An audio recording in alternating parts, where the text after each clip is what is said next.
नमस्कार साथियों, target UPPCS batch में आपका स्वागत है। आज से हम लोग यूपीपीसीएस को टारगेट करते हुए यूपीपीसीएस के प्रीवियस ईयर के सवालों पर चर्चा करेंगे। जैसा कि आप लोगों को पता ही है कि यूपीपीसीएस के प्रिलिमिनरी एग्ज़ाम में प्रीवियस ईयर सवालों का कितना बड़ा वेटेज होता है।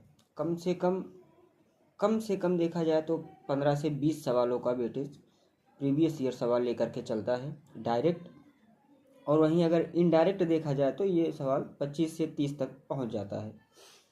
तो इस कड़ी को हम लोग आगे बढ़ाएंगे और संपूर्ण यूपीपीसीएस में अभी तक के जितने सवाल प्रीवियस ईयर में आए हुए हैं उन सभी सवालों को हम लोग आगे देखेंगे। इस संबंध में इस कड़ी में हम लोग सर्वप्रथम भारतीय संविधान, राज्य व्यवस्था एवं शासन के आए हुए प्रीवियस ईयर सवालों को देखेंगे। तो चलिए देर न करते हुए अपना पहला सवाल देखते हैं। सवाल है कि निम्नलिखित में से किस अधिनियम में कलकत्ता में सर्वोच्च न्यायालय की स्थापना का प्रावधान किया गया था। और इसके ऑप्शंस हैं: ए रेगुलेटिंग एक्ट 1773, बी पिट्स का भारत अधिनियम 1784, और सी है चार्टर एक्ट 1813, और डी है चार्टर एक्ट 1833। यह यूपीपीसीएस मेंस 2010 में पूछा गया सवाल है। तो इसका उत्तर ए होगा, रेगुलेटिंग एक्ट 1773। चलिए अब इसके एक्सप्लेनेशन को देखते हैं। 1773 के रेगुलेटिंग एक्ट में कलकत्ता में सर्वोच्च न्यायालय की स्थापना का प्रावधान किया गया था, जिसकी स्थापना 1774 में की गई, और सर एलिजा इम्पे इसके पहले मुख्य न्यायाधीश नियुक्त किए गए थे। और अब चलिए दूसरा सवाल देखते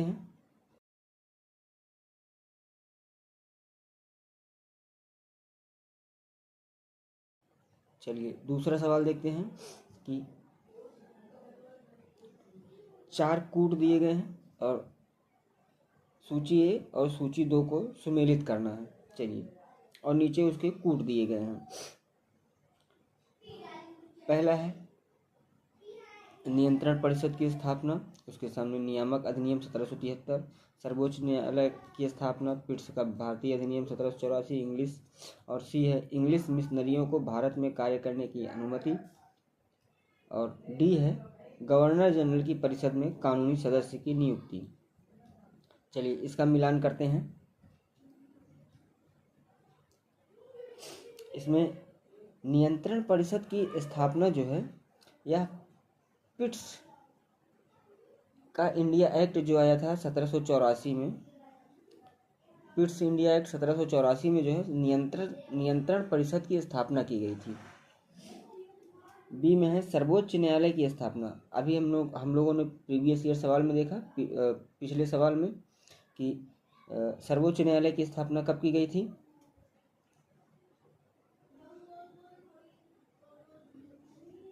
कमेंट करिए, सर्वोच्च न्यायालय की स्थापना कब की गई थी। रेगुलेटिंग एक्ट 1773 के तहत 1774 में। गुड, वाह। चलिए अब सी में क्या है, इंग्लिश मिशनरियों को भारत में कार्य करने की अनुमति कब दी गई।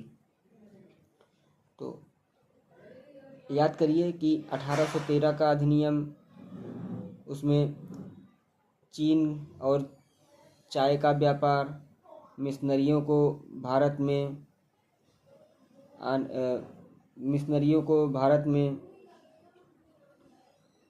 कार्य करने की अनुमति, और यहाँ पे प्रचार प्रसार करने की अनुमति 1813 में ही दी गई थी ना। तो चलिए आगे डी देखते हैं। गवर्नर जनरल की परिषद में कानूनी सदस्य की नियुक्ति कब की गई। याद करिए, गवर्नर जनरल की परिषद में एक कानूनी सदस्य जोड़ा गया था, और कब जोड़ा गया था। कौन था पहला कानून सदस्य? मैकाले। कब जोड़ा गया था? 1833 में ना। तो चार्टर अधिनियम 1833। तो इसका हो जाएगा कि ए का 2, बी का 1, सी का 3 और डी का 4। तो क्या हो जाएगा? Option B is the right answer. चलिए अब देखते हैं हम लोग तीसरा सवाल। किस अधिनियम के द्वारा ब्रिटिश संसद ने चाय और चीन के साथ व्यापार को छोड़कर, क्या कह रहा है? चाय और चीन के व्यापार को छोड़कर ईस्ट इंडिया कंपनी ने भारत के साथ व्यापारिक एकाधिकार को समाप्त कर दिया था। आपके ऑप्शन, ए ऑप्शन है 1813 का चार्टर अधिनियम, बी है 1833 का चार्टर अधिनियम, सी है 1853 का चार्टर अधिनियम और डी है 1873 का चार्टर अधिनियम। अभी हम लोगों ने देखा 1813 का चार्टर अधिनियम, उसमें मिशनरियों को यहाँ आने की अनुमति दी गई, यहाँ प्रचार प्रसार करने की अनुमति दी गई। और इसी में क्या था कि जो चीन के साथ व्यापार होता था, उसी जो चीन के साथ व्यापार होता था उसमें चीन के चाय के व्यापार को छोड़ करके ब्रिटिश कंपनी के व्यापारिक एकाधिकार को समाप्त कर दिया गया। परंतु हाँ, चीन के साथ जो चाय का व्यापार होता था उस व्यापारिक एकाधिकार को बनाए रखा गया। और यह व्यापारिक एकाधिकार कब खत्म किया जाएगा? 1833 वाले अधिनियम में। जब 1833 का अधिनियम आएगा तो उसमें चाय के व्यापार के एकाधिकार को भी समाप्त कर दिया जाएगा। तो चलिए अगला सवाल देखते हैं कि चौथा सवाल है, किस अधिनियम ने भारतवासियों को अपने देश के प्रशासन में कुछ हिस्सा लेना संभव बनाया? इसका साधारण सा मतलब यह हो गया कि किस अधिनियम के तहत भारतीयों को चुनाव लड़ने या जो असेंबली होती थी वहाँ जाने की अनुमति किस अधिनियम के द्वारा दी गई? तो हमारा पहला ऑप्शन है चार्टर एक्ट 1833, दूसरा option B charter act 1853, option C government of India act 1858 और option D Indian council act 1861। चलिए जल्दी जल्दी कमेंट करिए क्या सही होगा। जी हाँ, चार्टर एक्ट 1833। चलिए इसका एक्सप्लेनेशन देखते हैं। चार्टर एक्ट 1833 की धाराओं में सबसे महत्वपूर्ण धारा संख्या 87, ये हमारे काम का कुछ नहीं है। चार्टर एक्ट 1833 में जो मुख्य बिंदु था हमारे सवाल से संबंधित, किसी भी भारतीय अथवा ताज के देशज प्रजा को अपने धर्म, जन्मस्थान, वंशानुक्रम, वर्ण अथवा इनमें से किसी एक कारणवश कंपनी के अधीन पद अथवा सेवा के अयोग्य नहीं माना जाएगा। इसका साधारण सा मतलब ये हो गया। ये सब छोड़िए, जटिल भाषा को साधारण शब्दों में समझते हैं कि 1833 के अधिनियम में यह कहा गया कि जो ब्रिटिश क्राउन है उसकी प्रजा, मतलब भारतीयों को ब्रिटिश क्राउन की प्रजा के तहत बताया गया। और इसमें यह कहा गया कि भारतीयों के साथ किसी भी प्रकार का भेदभाव नहीं किया जाएगा। उसमें क्या क्या जोड़ा गया कि धर्म, जन्मस्थान, वंशानुक्रम, वर्ण अथवा इनमें से किसी एक के कारण कंपनी के अधीन जो भी पद होंगे उस पदों में भर्ती के लिए इस आधार पर भेदभाव नहीं किया जाएगा। चलिए अगला सवाल देखते हैं।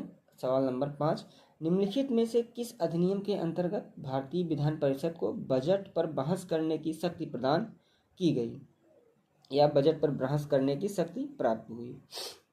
ऑप्शन ए भारतीय परिषद अधिनियम 1861, भारतीय परिषद अधिनियम 1892, भारतीय परिषद अधिनियम 1909 और भारत शासन अधिनियम 1919। जल्दी जल्दी कमेंट करके आंसर दीजिए। हाँ, भारतीय परिषद अधिनियम 1892। चलिए इसका जो है हम लोग एक्सप्लेनेशन देखते हैं। 1892 के भारतीय परिषद अधिनियम ने विधान परिषद के कार्यों में वृद्धि की। इसके तहत बजट पर बहस करने की शक्ति दी गई, परंतु मतदान का अधिकार अभी भी नहीं दिया गया।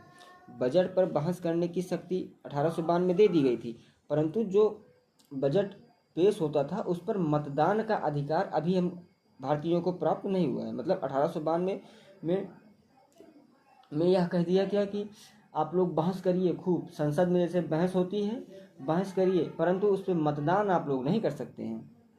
सेम यही कंडीशन थी। मतलब आपको कह दिया गया कि आपको कुछ ऐसे हथियार दे दिए गए, परंतु यह कहा गया कि आपको चलाने की अनुमति नहीं है। तो सेम यही कंडीशन थी। चलिए अब हम लोग जो है अगला सवाल नंबर 6 पे चर्चा करते हैं। इस कड़ी में हम लोग प्रतिदिन 10 सवालों पर चर्चा करेंगे। यदि आप लोगों के कमेंट को देख करके या आप लोगों के जुड़ाव को देख करके जैसे आप लोग कहेंगे उसी हिसाब से कार्य किया जाएगा। लेकिन हाँ, कम से कम 10 सवाल तो डेली आप लोगों को मिलेंगे। यदि आप लोग इस सीरीज़ को पसंद करते हैं तो हम ऐसा करेंगे कि 25 से 30 सवाल एक दिन में डिस्कस करेंगे, परंतु अभी यहाँ 10 सवालों पर चर्चा करते हैं। आपका अगला सवाल 6वां सवाल, भारतीय विधान पालिका प्रथम बार द्विसदनीय कब बनाई गई? इसको छोड़िए, देखिए कितना जटिल जो है विधान पालिका ये वो।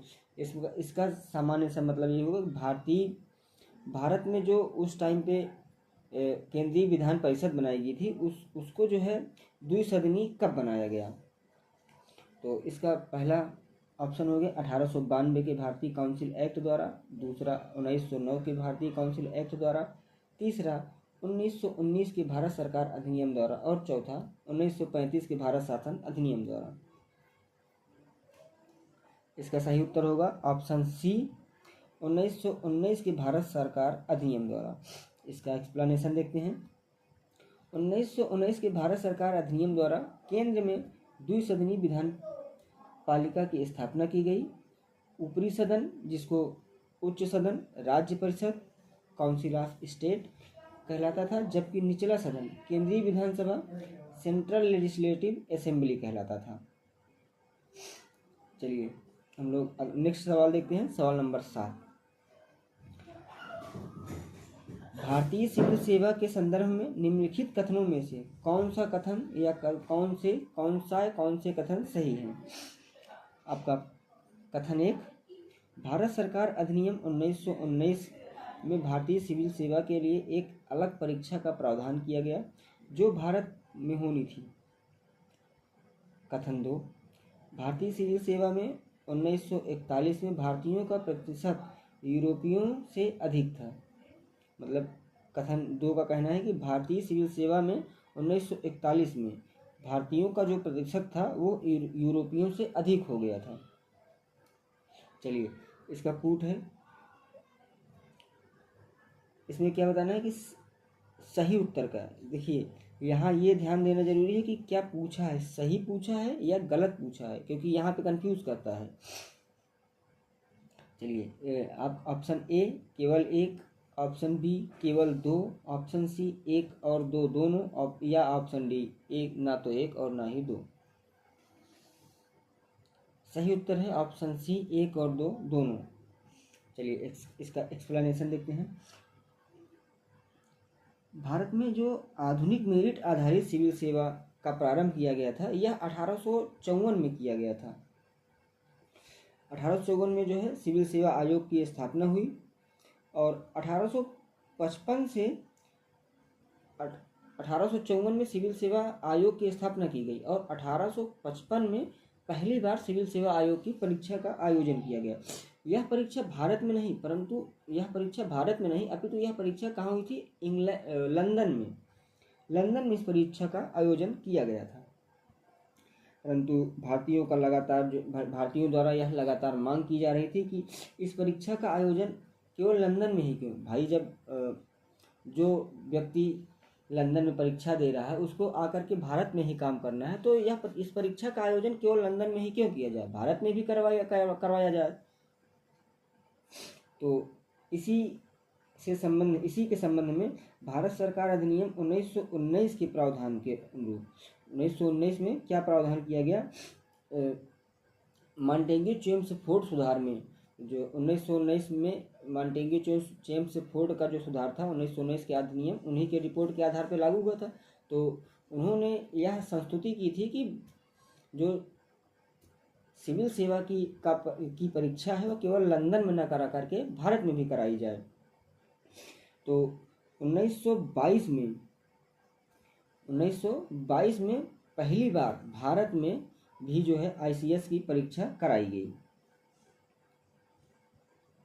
सबसे पहले कहाँ कराई गई थी, यह आपसे सवाल पूछ सकता है कि भारत में ICS की सबसे पहले परीक्षा कहाँ कराई गई।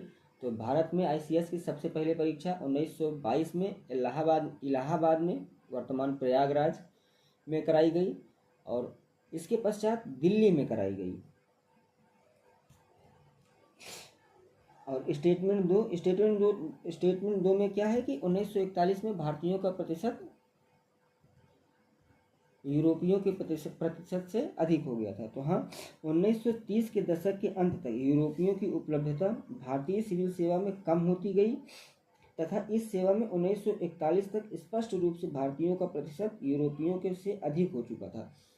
इस स्टेटमेंट दो में इसमें यह स्टेटमेंट सही है। इसके परिप्रेक्ष्य में जो है, देखिए, भारतीयों ने भी कई सारी मांगे की कि सिविल सेवा में जो कर्मचारी कार्य कर रहे हैं उनके वेतन को कम किया जाए। भाई, यूरोप से कोई व्यक्ति यहाँ आएगा, कम वेतन में तो कार्य करेगा नहीं, जाहिर सी बात है उसको वेतन ज़्यादा दिया जाएगा। तो यह भी एक कारण था कि यूरोपियों का प्रतिशत कम किया गया और भारतीयों का प्रतिशत बढ़ाया गया, क्योंकि भारतीयों द्वारा लगातार दबाव बनाया जा रहा था कि भारत का धन एक दिशीय मार्ग में जो है लंदन की ओर सबसे ज़्यादा जो है ये सैलरी के रूप में ही जा रहा था। तो चलिए जो है अब देखते हैं 8वां सवाल। निम्नलिखित में से किस अधिनियम द्वारा 120 सदस्यों वाले चैम्बर ऑफ प्रिंसेस की व्यवस्था की गई थी। आपका ऑप्शन है, ऑप्शन ए 1919 का अधिनियम, ऑप्शन बी 1993 का अधिनियम, ऑप्शन सी 1909 का अधिनियम और ऑप्शन डी 1953 का अधिनियम। तो इसका सही उत्तर होगा ऑप्शन ए 1919 का अधिनियम। यह अभी हाल फिलहाल में ही आया था, 2023 का सवाल है। चलिए इसका एक्सप्लेनेशन देखते हैं। वर्ष 1919 के भारत शासन अधिनियम को ब्रिटिश शाही स्वीकृति मिलने के साथ 23 दिसंबर 1919 की ब्रिटिश किंग, जो भारतीय राजा जॉर्ज पंचम थे, उनकी उद्घोषणा होती है। उनकी उद्घोषणा के माध्यम से भारतीय रियासतों के लिए 120 सदस्यों वाले चैम्बर ऑफ प्रिंसेस, जिसको नरेंद्र मंडल भी कहा जाता है, उसकी व्यवस्था की गई और इसका उद्घाटन जो है फरवरी 2021 में किया गया था। चलिए अगला सवाल नंबर 9।